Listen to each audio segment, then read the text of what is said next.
In question 2 of this series, where we find the local maximum, minimum, and saddle points of a function, we have a second example where we locate the following three properties. And just like in question number 1, to do this we need the second derivative test for classifying critical points, which is stated right here. In question number 1, to use this test, we first had to find the critical points using the partial derivative with respect to x and then with respect to y. Then with those two equations, we solve them simultaneously to find the critical points. According to this test, we have to create a 2x2 matrix, a square matrix, known as the Hessian matrix. And we will evaluate the critical points at the partial derivatives found in each of these elements. Then we take the determinant of this matrix, and based on this criteria, we know whether it's a local minimum, maximum, saddle point, or neither. Starting with the partial derivative with respect to x, we have f sub x. This term becomes 12x.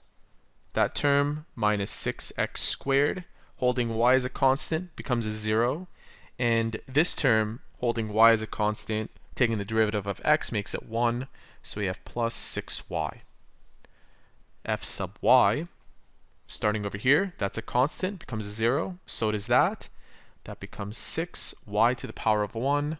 And that plus 6x. We'll set both of these equations equal to 0, and then we'll start to solve simultaneously.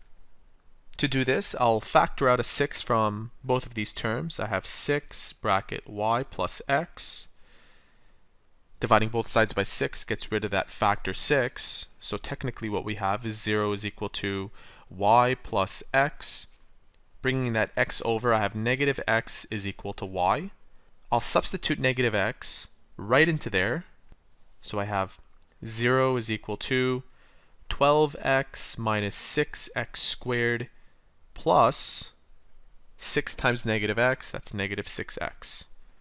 We can combine these two terms because they're like terms. They become 6x minus 6x squared, and now I can solve this. This is actually an incomplete quadratic. So I can factor out both a 6 and an x, leaving me with 1 minus x. 6x is equal to 0 becomes x is equal to 0. That's one of our x coordinates of the critical points. And we also have 0 is equal to 1 minus x. Therefore, x is equal to 1. At this point, you substitute these back into this equation where you have your 2 points. So substituting that into there, I have a point at 0 and 0. And substituting 1 into there, I have a point at 1 and negative 1. Those are my critical points. This represents A, so does that. This represents B, and so does that. The reason why I'm using A and B is because that's what's consistent in this definition. Now that we found that important information, I'm going to create a table just like how I did in question number 1. So I'll write down my critical points. We have one at 0 and 0, and 1 and negative 1. We still need to find the determinant of this matrix, and to do that I need to find the partial derivative with respect to x and x, xy, and y. So I'll just write down d for now. In addition, I need to find f sub x and find out whether it's positive or negative. The same thing for this column. And our last column will be for the conclusion. Now let's go ahead and build our matrix. We have the determinant of f sub xx, and for that I'll go back to here. That was f sub x. Taking the derivative of 12x gives us 12. That becomes negative 12x, and that's a constant, it becomes a 0. Now we need f sub xy. So with respect to y, that becomes a 0, that becomes a 0, and that becomes a 6. Next element, xy, it's the same thing, 6. And this element is the partial derivative with respect to y twice. So starting over here, this was f sub y. The derivative of that is 6, and the derivative of that, given it's a constant, is 0. So our matrix isn't so bad actually, it's not hard to work with.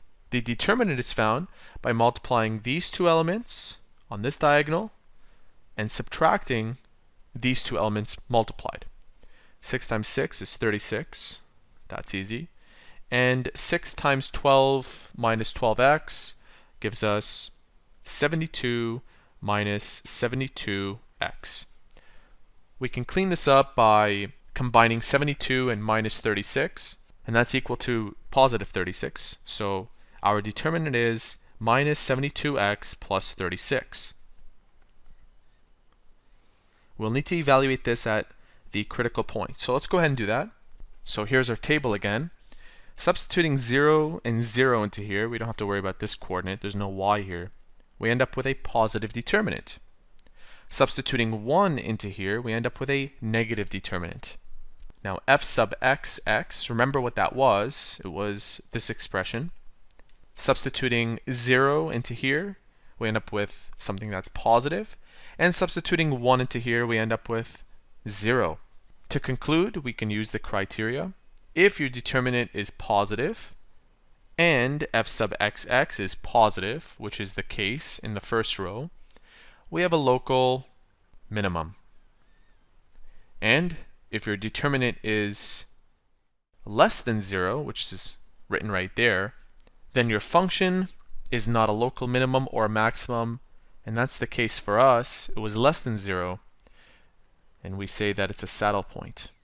So we just found, via another function, how to tell if the critical point represents a local maximum, minimum, or saddle point.